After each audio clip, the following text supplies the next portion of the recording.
Hello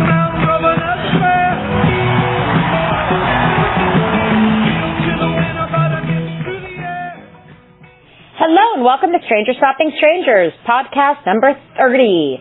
Thank you so much for tuning in. A big welcome back to anyone who's returning, and thanks for stopping in to anybody who's new this week. This week's podcast, I get a chance to talk to Drew Moss, and he's such a nice guy. We met through mutual friends, and we cover a lot of ground on this podcast. We start off talking about the lyrics and how they tie into his philosophies working with students and life. We talk about a documentary that he made, playing in a band, and the future of music. So a lot of fun topics, and as always, a lot of great music. On this podcast, we kind of mix it up a little bit. We play songs that are shows that he went to, as well as songs that are just really what he considers the most inspirational and some of the best recordings. So everything's always a little different. The podcast is all about the guest and what inspires them. And as always, just so much fun to meet and to talk and to share. So thank you so much for stopping in, and we will catch you next week.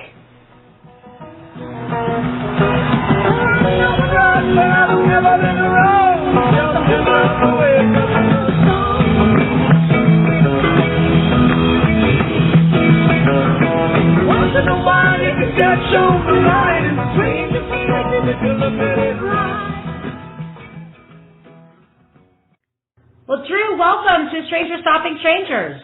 Stacy, thank you so much for having me. It's a pleasure to be here. Oh, I'm really excited. It's an awesome thing that you're doing. Oh, I'm really excited to talk to you. I was excited to meet you through our friends and be in touch, and you just have so much, and you're so organized. I have everything. It's nice working with a professional. It's an illusion, but thank you. Well, I feel locked and loaded, so it's all good. It's going to be a great listen for everyone. Good. Excellent. So fantastic. Well, so tell me a little bit about the beginning. It's always a good place to start, and so tell me a little bit about getting into the music and your early days, 1989, and what went down. I think that's one of the coolest parts of getting to talk to other Deadheads is understanding how they got on the bus. Growing up, junior high school and high school, I had absolutely no idea who the Grateful Dead were or what they were about at all whatsoever. I thought that they were a heavy metal band because of all the iconography, the skulls, the skeletons, and in my mind, I put them in the Black Sabbath camp and never even gave them a thought or a listen, was never exposed, nothing. Fast forward to freshman year of college, and I'm hanging out with a bunch of new friends in the dorm, and we're tuned up chemically, so to speak, if you will, and we're kind of just hanging out. And I'm just kind of like laying in the sun. I'm like laying on the floor, and the sun's pouring in the window. I'm really kind of not doing anything, just truly spacing out. And out of nowhere, I guess someone put a disc on. I hear boom, boom, boom, boom, boom, boom, boom. But I hear this rollicking, rocking, picking bass line. And I was into prog rock, Rush. I was a big Rush head. I played a little bass. So this sound, it just cut right through me. And I jumped up from wherever I was. I said, what the hell is that? And my crunchy buddy goes, that's the Grateful Dead. I said, shut the fuck up. I said, that is not the Grateful Dead. They're a heavy metal band. He goes, what are you talking about, man? And I've never looked back since. It was Cumberland Blues. I was immediately transfixed. And that was 25 years ago, and I never looked back. Wow. And, for the whole catalog, Cumberland Blues, they're definitely not a heavy metal band by any stretch, but, they definitely transcend every category of music. A girlfriend of mine had asked me to Google it recently, like what kind of music, and it hit like 7 genres, because there's a band beyond description. There is no specific genre, but Cumberland Blues is probably one of the furthest genres that they do than, within the catalog, right? Could not be further away from any kind of heavy sound, right? You're talking about, it's a country tune, it's a banjo tune, it's an Appalachian piece of Americana. Right. And I was, So that was a whole complete 180 for me in every way. So from there, it was a lot of listening. My first show was April 3rd, 1989. I'm pretty encyclopedic about what everyone has what they love and what they know. I mean, I don't think I'm as encyclopedic as others might be across the board, like as like a David Gans, who's just, and Gary Lambert. These guys have it all covered. But for what I know pretty well, which is late era, for the most part. I mean, of course, I'm exposed to it all. But anyway, April '89, Pittsburgh Civic Center. We sat we drove 5 hours from Baltimore to Pittsburgh. I'm scrunched up in the back of a Honda Civic. Don't know where I'm going or what I'm getting into. Just know I'm chasing the sound, which I'm sure is a common thread for all of us, really. I don't remember too much about that show other than the guy behind me. We were in the second to last row of the joint. Guy behind me taps me on the shoulder, gives me a $20 bill. He says, "Go buy me a beer and buy yourself one." And I said, "This is my kind of crowd." I was like, how freaking cool is that? Right. Oh, absolutely. The friendliness was nothing like I'd ever experienced before at a live concert. What little exposure I'd had to that point. I mean, you're talking 17, 18 years old.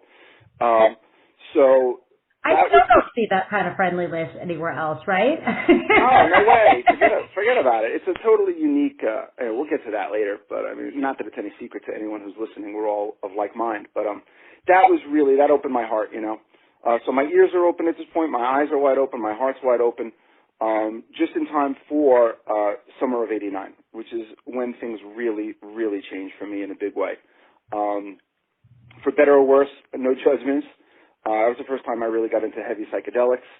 It was a really, really excellent tour. I think, as most people know, if you listen to the tapes, it's there.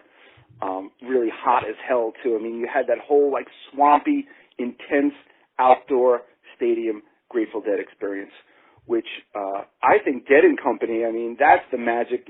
Chicago had that. Dead and Company at Citi Field had that.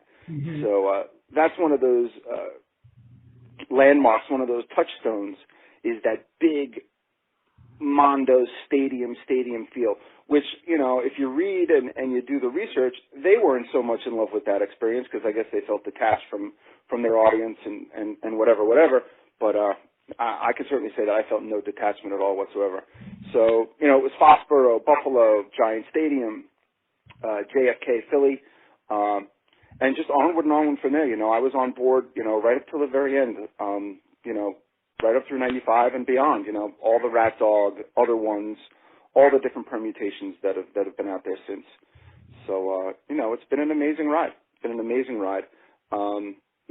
I've always been first and foremost, always, and I'm not alone in this, I'm sure, but everyone has varying degrees of where their interest and where their passion lies and what goes on. I've always been about the music. It's really always been about the music for me. As a musician, that's really what attracts me to the Grateful Dead, is the way they interact, the way they are in it. I say this with benevolence. They're in it for themselves, right? They're putting on a show, but it starts inward, right? They're putting on a show for each other. They're trying to inspire each other musically first, and then everything grows organically outward from there. Yeah, no. And the humanity of it, right? When they trip up, when they make mistakes, when Bobby's laughing, when he botches a lyric, or when Jerry's scratching his head, or Jerry's turning around and smoking a cigarette in the middle of a jam, there's such organic humanity there. That's the type of dynamic that really attracted me. Yeah, no, absolutely. Well, I have said before, probably on this podcast, I know I've said in life many times, but, other people put on a concert, but the Dead put on a show, and to me, that's a really strong distinction. How many shows did you go to? When you refer to other bands, and not that there aren't other amazing, great bands out there, but to me, that's the distinction, just literally in the verbiage of it all.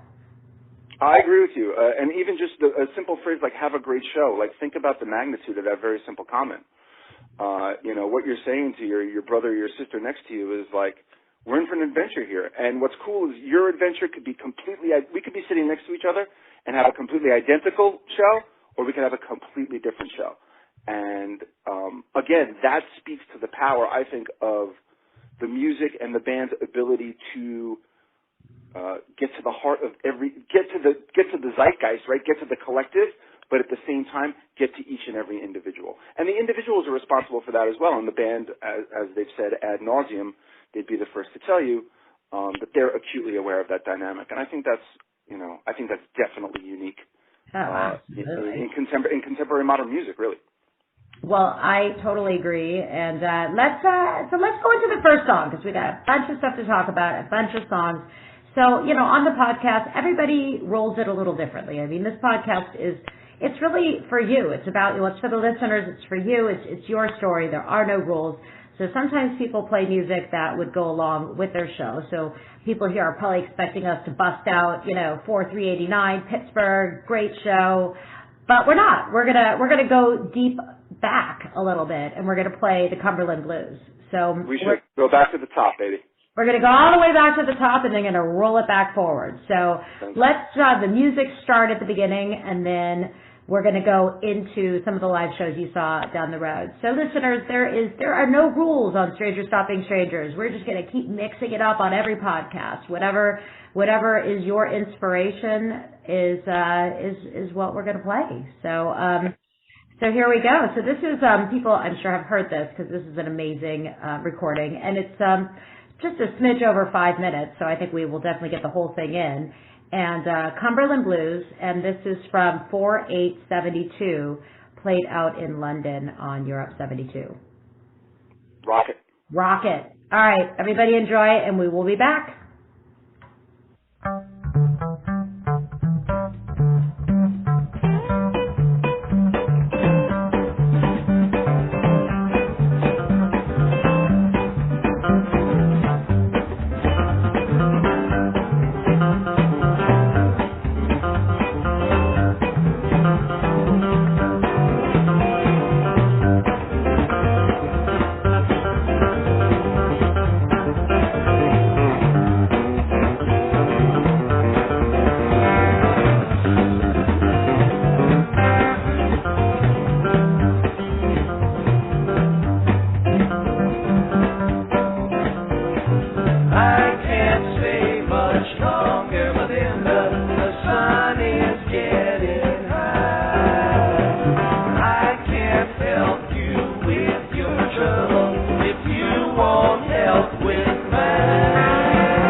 listening to Europe 72's Cumberland Blues, your very first experience, and I'm sure everybody is smiling right about now. You think? Myself included. So tasty. Well, so we were talking a few minutes ago about the music, and I mean, again, the music is everything, but, you know, and I know that we agree on this, it's really two-pronged, you know, it's the music and it's the lyrics, you know, because there's great music out there, but unless, you know, they're really telling a story and it's meaningful, it's still fantastic and awesome and fun, but it's not, it doesn't reach that next level. So well, you know, we had talked a bit about philosophies and music and Robert Hunter, and you incorporate that into your daily life. So tell us a little bit about that. Yeah, well, I think it's important to note anytime I'm talking, I feel like, I mean, I haven't been given the mouthpiece of the community, but I know that I'm speaking for how so many of us feel of the music and the lyrics. You and I were talking a couple of days ago. Hunter really, for me, is the secret weapon. And the lyrics, they're almost like statues in the sense that they're a little more permanent, right? They don't, the tone doesn't change. The instrumentation doesn't change, right? The gear doesn't change in the lyrics. It does in the music, right? A 77 is going to sound a lot different than a 93, so on and so forth. But those lyrics are always there. They're such a landmark. They're so solid. They're so resonant. And I think they come out of, as a journalist and as a writer and as a reader, and again, I think anyone who loves words is going to be able to resonate with this thought. What's cool about Hunter is that he kind of bridges the gap, as a writer now, between the Kerouac, Cassidy, early beatnik mentality and the post-San Francisco 70s free love vibe, because those two things are really not the same thing. And Hunter, with his imagery, but also with his what I call a working man's Taoism. He's grounded, but he's ethereal. He's concrete, but he's mystical.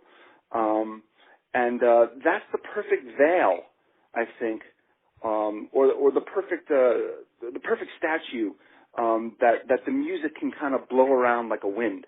Mm-hmm. And that's a really unique and cool quality. Again, I don't think, you know, again, you want to talk about Rush and the way Neil Peart writes lyrics. He's also a terrific lyricist.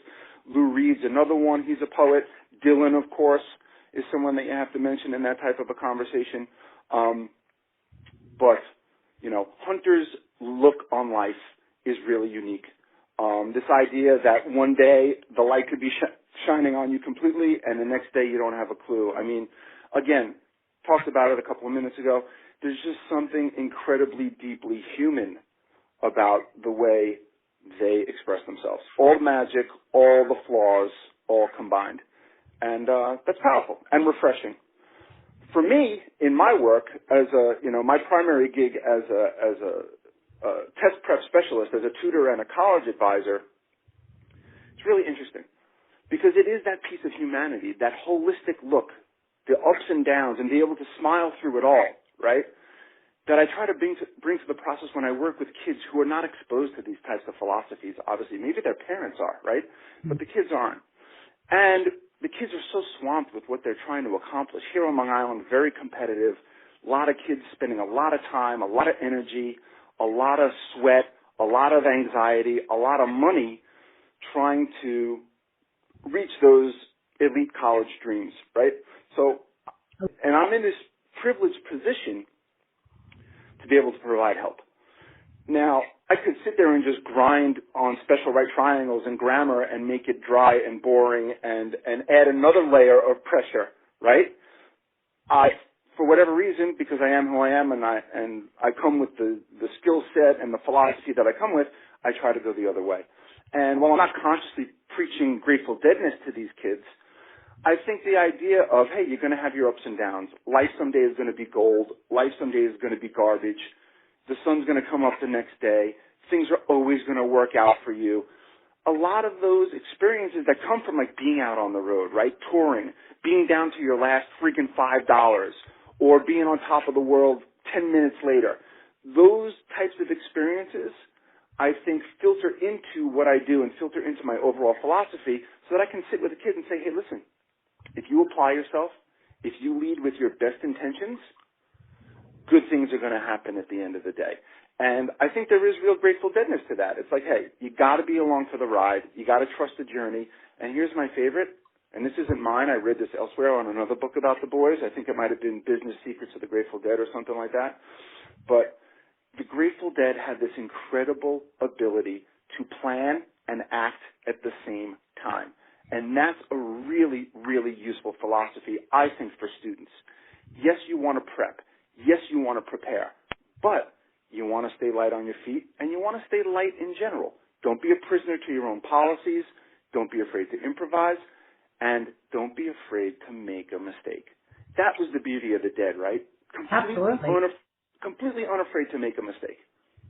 Oh. And in that, like going for the gold, right? We're going to go for the brass ring. We're going to go musically for something we've never done before. If we fall on our face, we're in a room full of people who love us, and we love them. So no worries.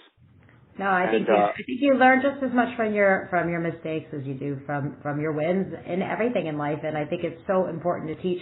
Again, the kids these days, they're under so much pressure, and there's so many boxes that have to be checked that just have to be accomplished, to be able to pursue what they're doing, and people have to have that little something special, and to be able to bring that out and to have them show their vulnerabilities and what makes them different than the other, 4.3, all AP classes kid that's going in for the same place. I mean, to be able to teach them that humanity, I mean, that really makes all the difference.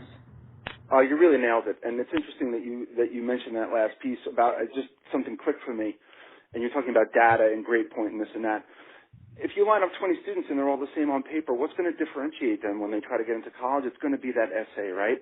And that essay is when they can really express their humanity, when they can differentiate themselves and tell their story. And, there's nothing not Robert Hunter about that. That's a very, very Robert Hunter-esque experience. So again, without walking around literally with rings on my fingers and bells on my shoes, we do try to infuse some of that energy, some of that joie de vivre, right? Some of that just blind enthusiasm into what the kids do. And, knock on wood, thank God I'm super busy. It seems to resonate with the people that I work with. And the interesting twist on this, two things. I want to get to what we're going to talk about musically in a second, but oddly enough, I think I shared this with you.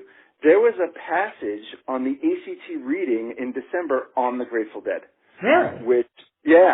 I tweeted it out there, so anyone who's listening and can just follow the Wall Street Dead Ahead and my Twitter handle and your Twitter handle, people will stumble on it, but it's out there. And oddly enough, as I was making the rounds recently, because sometimes the kids get the test back and they get their scores back and, what questions they got right and wrong, every single one of my students who don't know squat about the Grateful Dead, they all crushed that passage, which I just found to be really, really funny. Well, what's the passage? I don't have it in front of me. I think it came from the book I mentioned, like Business Secrets of the Grateful Dead, or Everything I Learned About Business I Learned from the Grateful Dead, something like that.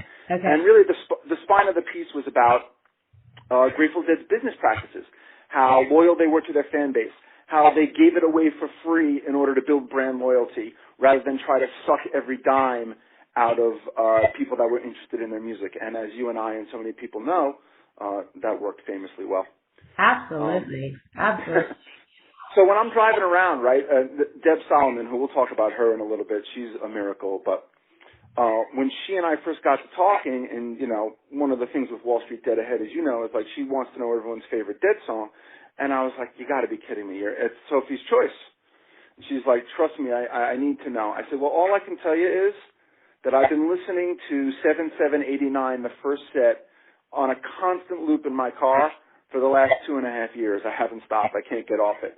And, that's part of that tour I was telling you about. So when I'm driving around and I'm working with kids in between houses, I'm jamming that entire set, which is, in my humble opinion, I'm sure everyone's going to have an opinion, is the best late-era first set out there on tape.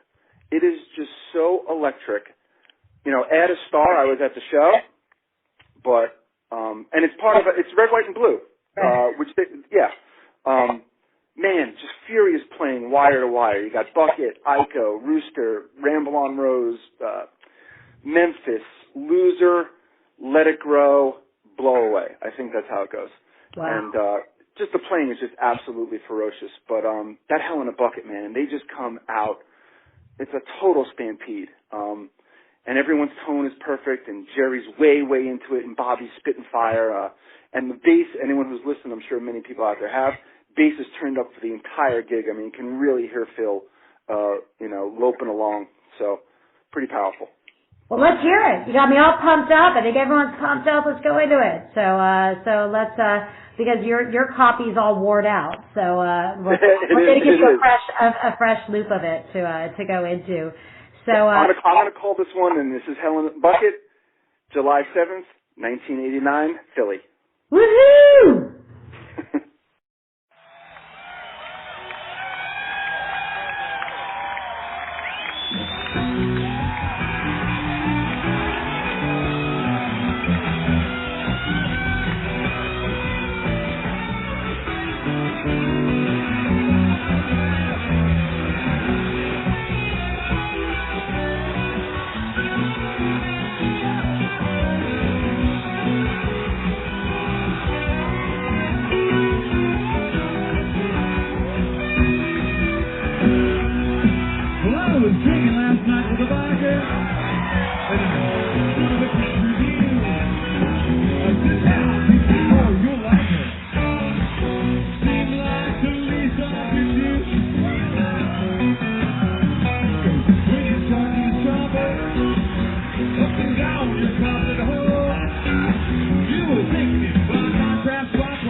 Well, back from listening to the Smokin' Hell in a Bucket, and we got a lot of ground to cover. We got a lot of stuff. You have such a long and winding road of stories and jobs and just overall, relationships with the music, and so I wanted to ask you a little bit about the film that you did, because you made a documentary, which is a dream of mine. So I want you to tell everyone a little bit about that. Thanks. I think at the end of the day, the entire film that I did would be a demo, right? It's for something maybe bigger and larger down the road. And to be truthful and humble, it all pales in comparison to this doc that's coming out, which I heard, by the way, is really, really incredible.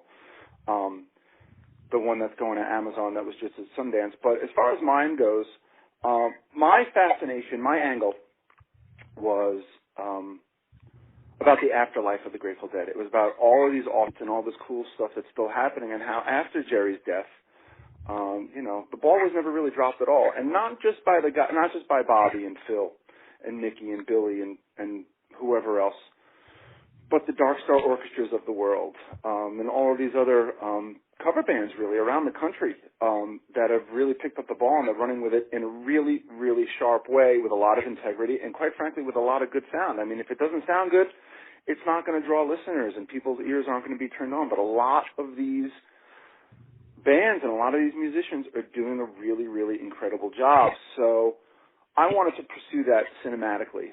So I ended up doing a 20-minute, what I would call a mini documentary called Built to Last, The Afterlife of the Grateful Dead. And I just put it on YouTube.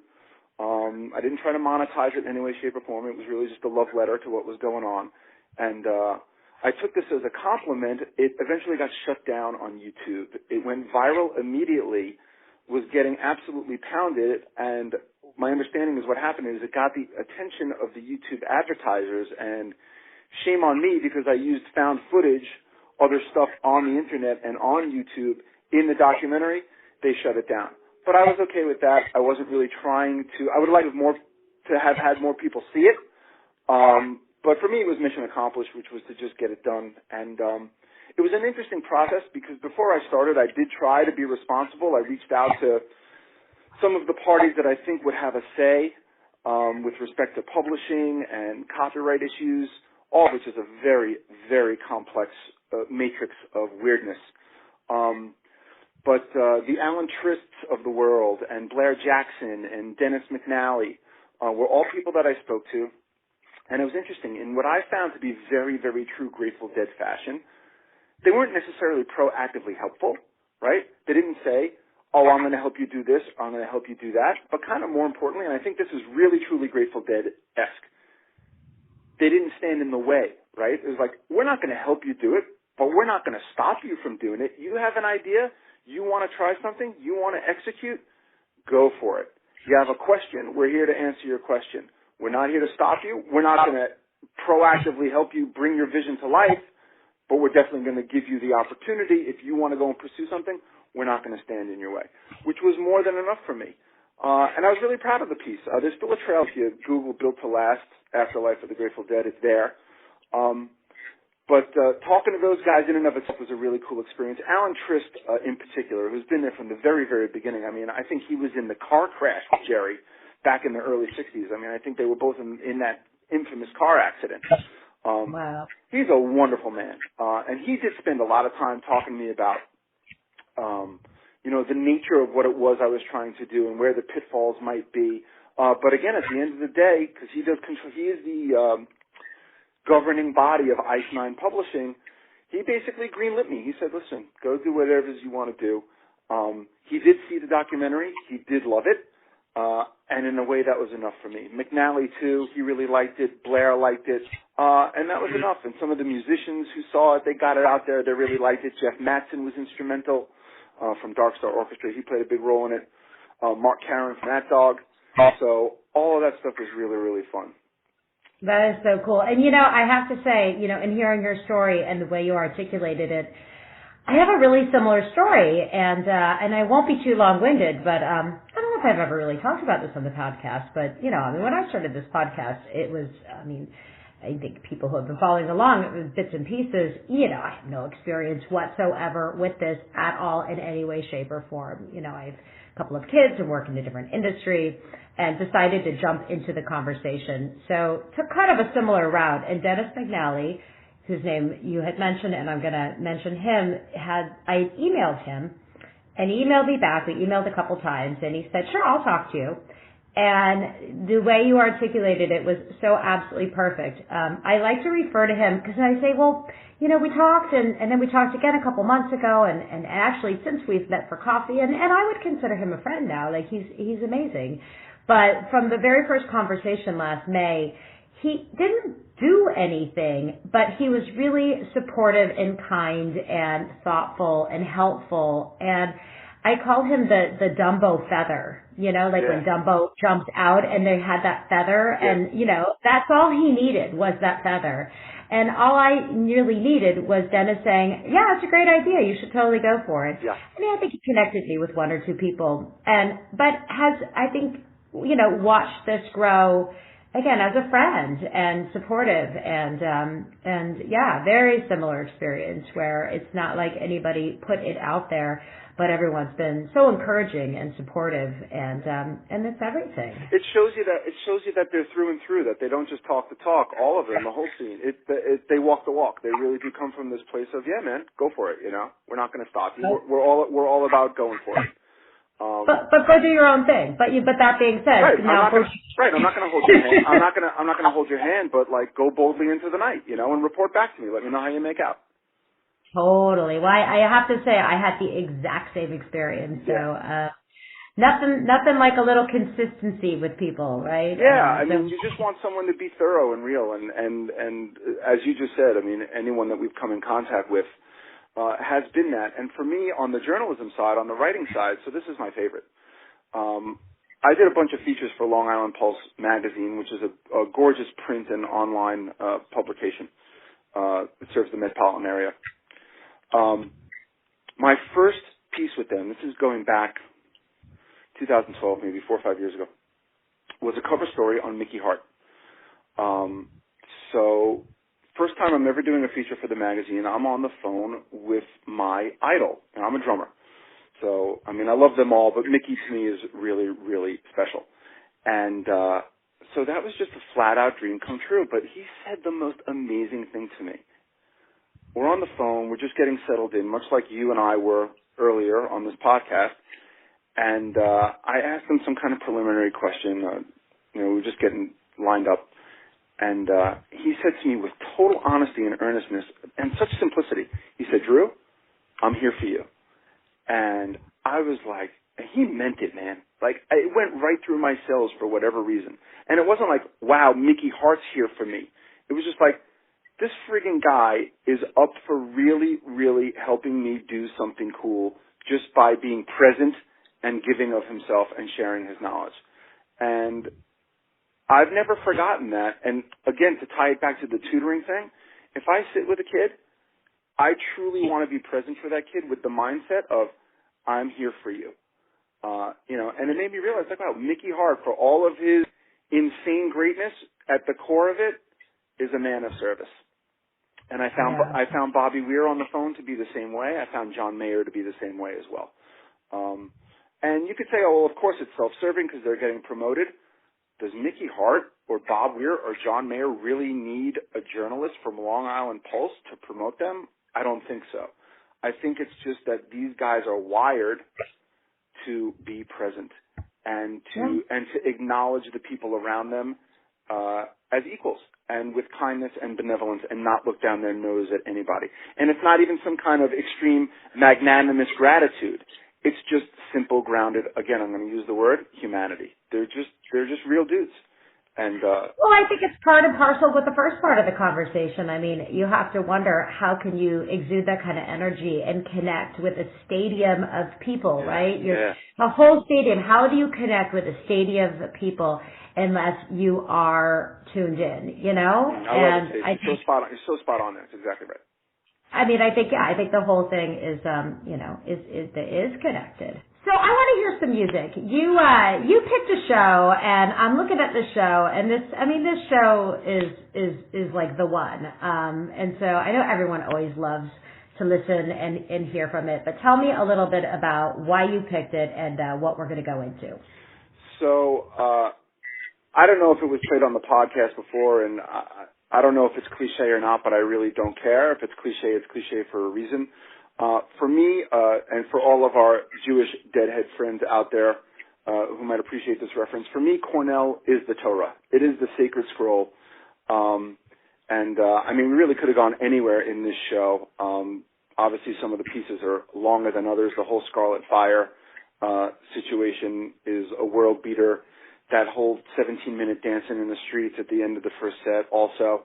But, for the sake of expediency and radio gold, I think we agreed to tighten it up a little bit and go with one of the swinginest and concise, never goes off the rails like the late 80s, but you got this really tight, really swinging, beautifully played deal.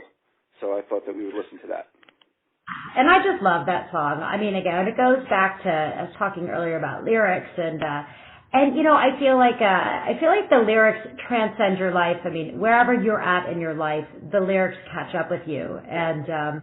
And I love, you know, being a nice Jewish girl, you know, I'm always involved with some deal or another. So it's the perfect song for our Jewish deadheads. I'm trying to think of the right word, about my tribe, you know. We are always working on something. Always working it, man. We're always working it in a good way, trying to create win-win situations for everybody. Absolutely. There's always a deal going down, whether it's, again, personally or business-wise or something. I'm always trying to figure out what it is. So, and there ain't nothing wrong with that, and it goes to show you don't ever know. Absolutely. Well, let's let this deal go down. So I'm gonna roll with it, and then we're gonna be back and hear a couple more stories and a couple more songs. Sounds good. Let's do it. Let's do it.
listening to Deal, kind of a new favorite. I feel like the favorites change over the years, and I don't remember Deal being a favorite years ago, but I just love everything about that song. It's so much fun. Me too. It just swings, and the chord progression is delicious, and Jerry, who sometimes gets stuck in ballad land, it gets a little swampy sometimes. It's always good to hear Jerry swing. I love that. So.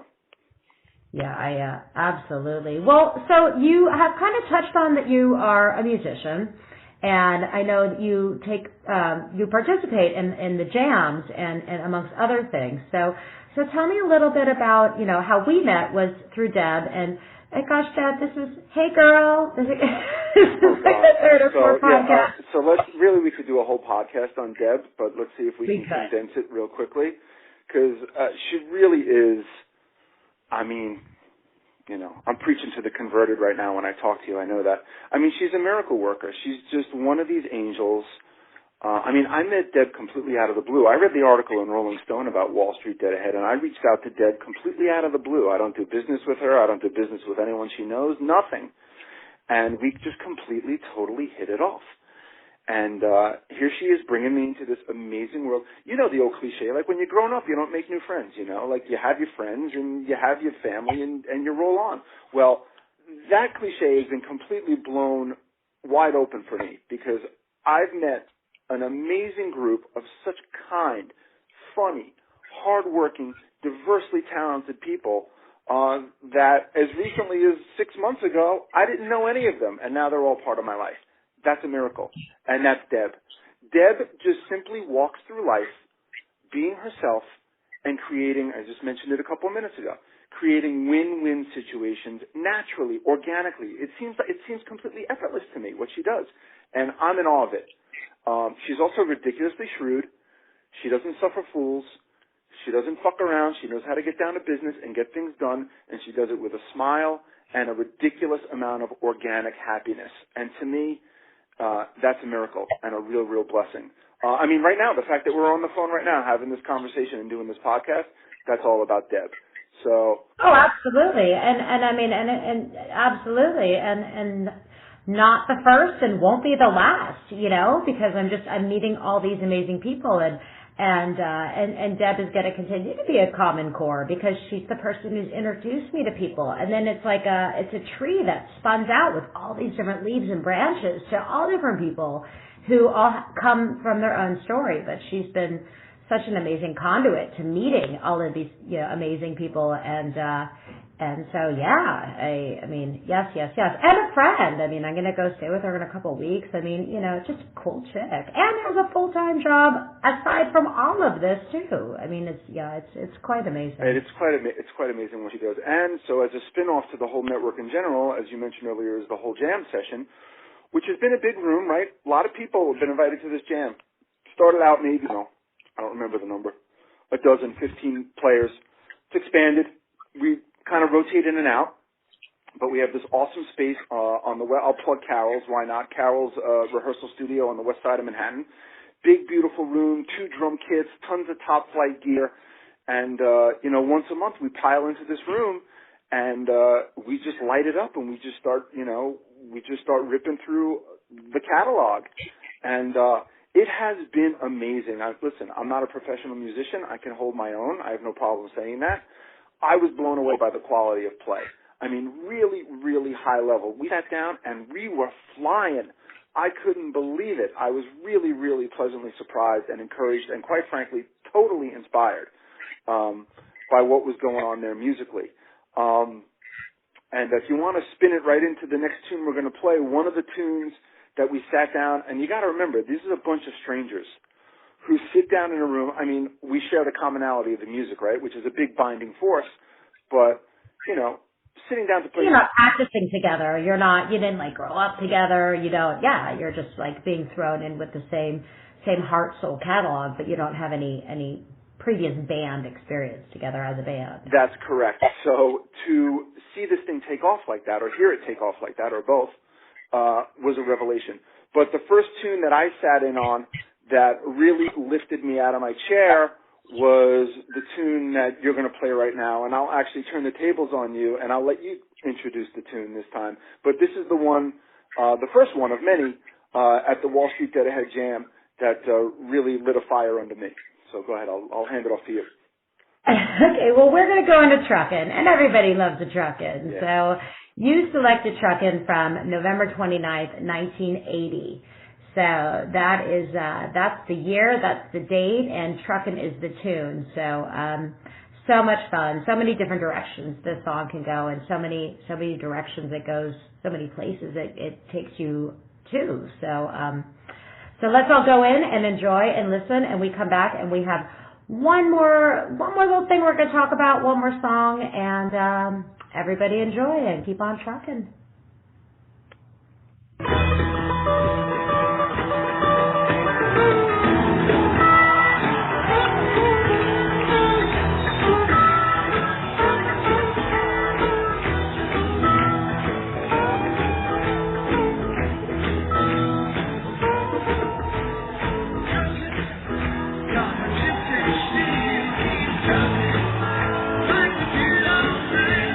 Together,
back we're listening to Truckin, and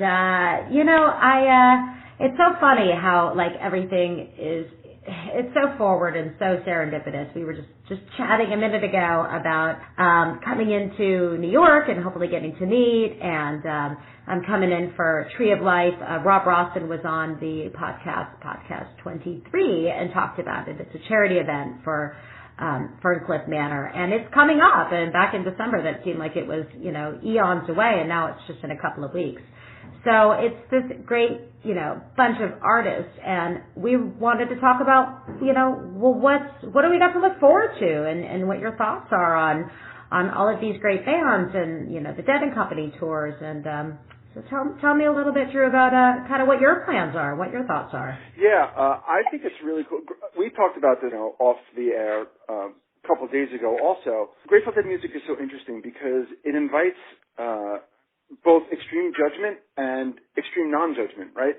People who have it in their head how it should sound, and this plays out in the jams as well when we jam with Wall Street Dead Ahead. Listen, there's no way around it. You have it in your head how you think you'd love it to sound, right?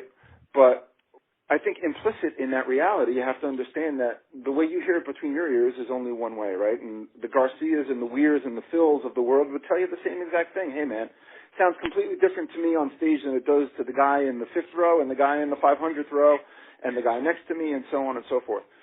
So I think the idea of abandoning expectation is really the key to enjoying this music as it moves forward. And once you can do that, right, once you can drop it doesn't sound like Jerry, once you can drop the idea it doesn't sound like X, Y, or Z, then I think you're wide open to the experience. And, I'm human. I come in and out of that mode. I think it's inevitable. There are moments where I'm like, my ear is bending towards something that I think I want to hear. But I've gotten pretty good at myself and shutting that piece off. And I think when you do shut that piece off, as I said, you're open to all of it. And you got everyone from like Joe Russo, who's an absolute beast. I mean, the guy's a monster. And everything he's doing with J-Rad, you have Dead and Company, of course, who's, they're still carrying the flag and doing what they do. I mean, it's beyond reproach. I mean, they're the gatekeepers.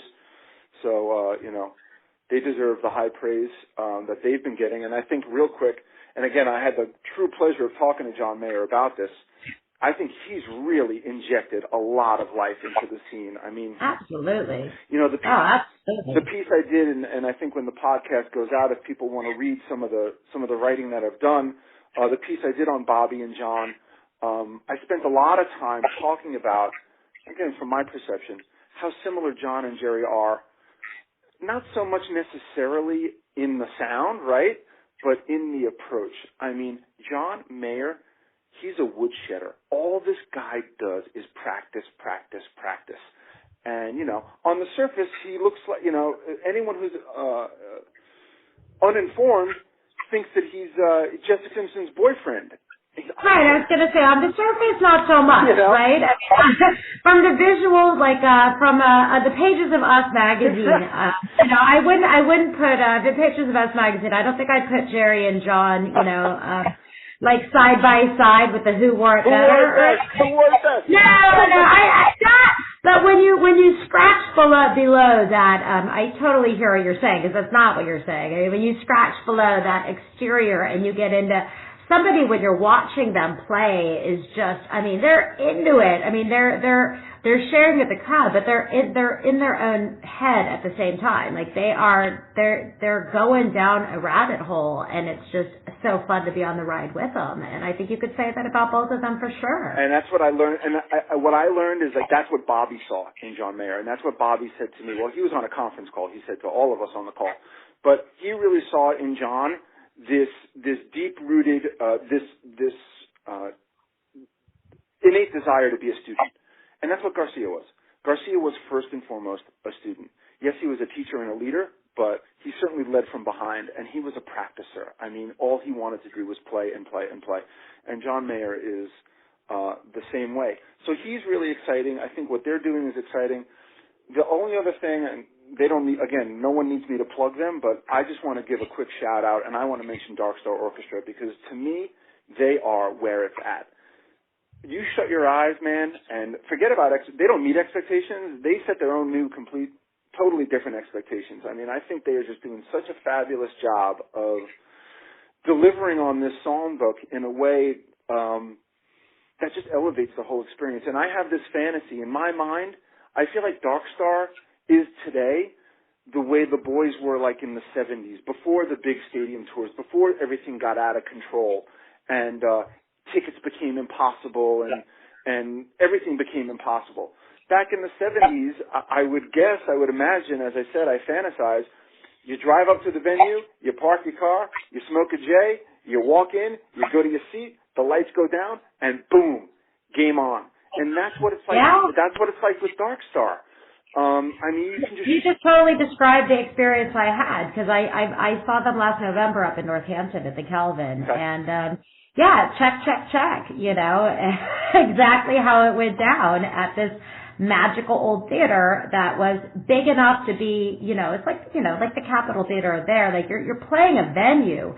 You're not playing a bar, you know, like you are at a killer venue, but it's approachable, it's small. Yeah. I mean, you know, I'm a pushy little girl and I got myself, or lady, I guess, really at this point, but I always get myself, you know, push myself all the way up to the front. My girl. And it was so fun. I mean, I literally had my purse on the stage. But I mean, that's just the kind of place it was, and those are the kind of people they are, you know. So. And meanwhile, and P.S. the music, you know, the music is not scaled down in terms of quality in any way, shape, or form. At least in my experience, I mean, they blow my mind every single time. And the thing about Jeff, now, real quick, Jeff Mattson, in the interest of full disclosure, I've been seeing Jeff Mattson since he was playing in bars on Long Island, playing Grateful Dead music 25 years ago. So he's been on the bus forever. I mean, again, a total student of the game, a total practicer, a total woodshedder, and P.S., the nicest, sweetest guy you'd ever want to meet. So he completely fits the profile, right? But he never takes a tune off, man. Every single tune, he takes it to the max. Every jam, he takes it to the max. And it's thrilling. They are absolutely thrilling. And, you know, for me, right, I'm getting up there, whatever, I'm in my 40s. I'm not getting younger. I have kids.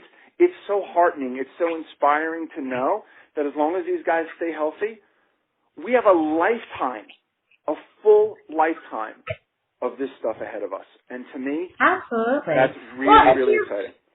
And for the kids, you know, like, I mean, and for that as well. I mean, again, we could go on and on and on, so we can talk about this, and then we'll go into the last song. But the kids, I've had a couple, what I call 21st century deadheads on the podcast. I've got a couple more guys that are going to be on soon, and I mean, they're just so excited. So, I mean, with the future and the music and the band and the stuff, it has to keep coming out because, you know, they can't talk about 89. They can't talk about, you know, there's people, you know, can be talking about 79 or 69 for that matter, but they don't have those memories. So, I mean, the music has to keep playing because it's there. The people are there.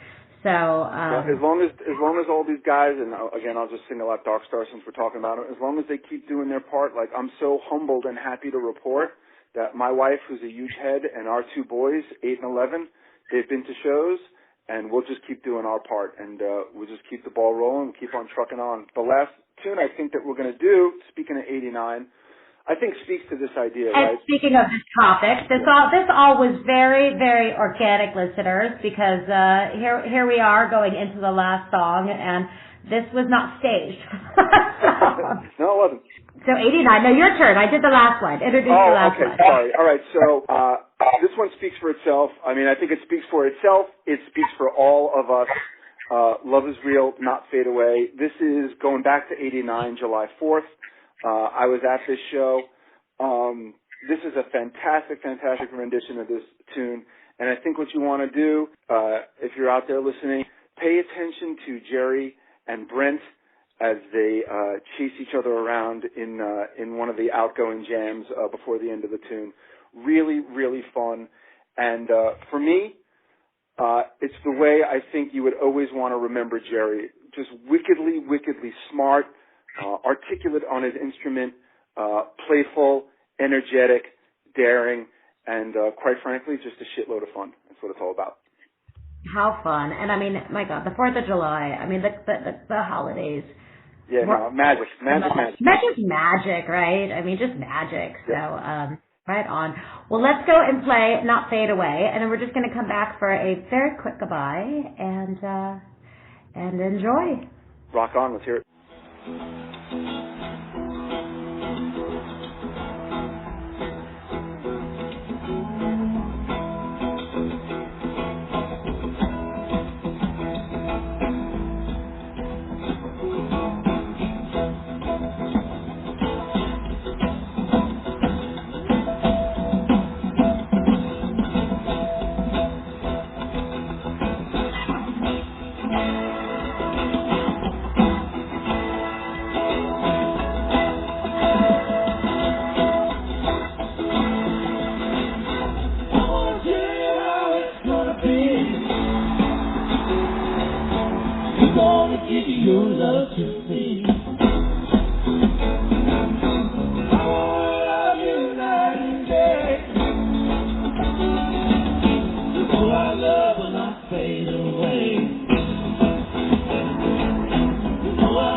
Back from Not Fade Away, and you know our love will not fade away. I mean, that song says it all. It kind of wraps everything up with a nice little bow, right? I think so.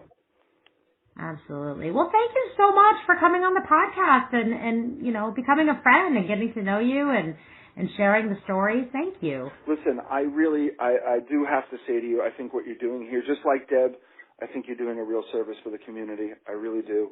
I think it's a really, really cool thing. I can't thank you enough for shining the light on me and what I do. I'm really grateful for that.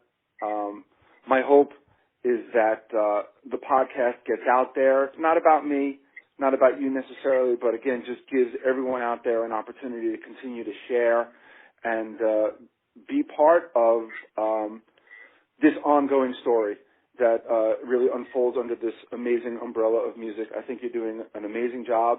You made me feel really, really comfortable. I had a really, really good time, and I just wanted to, from the bottom of my heart, say thank you so much. Well, thank you. And like I said to you, and I will say to everyone who's listening, if you had fun and I had fun, then, you know, then it's in, you know, like that's what matters. Now, anyone out there who's listening, if you have fun, then it's just gravy on top. So it just makes me really happy. It makes me, you know, please, I always say this little entry, send me a note, shoot me a letter. I mean, I really want to hear from everyone. I mean, this podcast it's your podcast, Deadheads. It's a sampling of the parking lot, the community, of everybody. So, you know, we this is all for you, just to have a good time. So anyone who either has something to say or would like to be on, you know, just shoot me an email because I want to hear from you. and continue to pass it on. So I'm going to say I will be seeing you hopefully in a couple of weeks in the New York City area. I'll be here, and I look forward to seeing you down the road. Absolutely. Fantastic. Okay. Well, bye. Bye. Thanks, Stace. Love you. Thank you. Bye.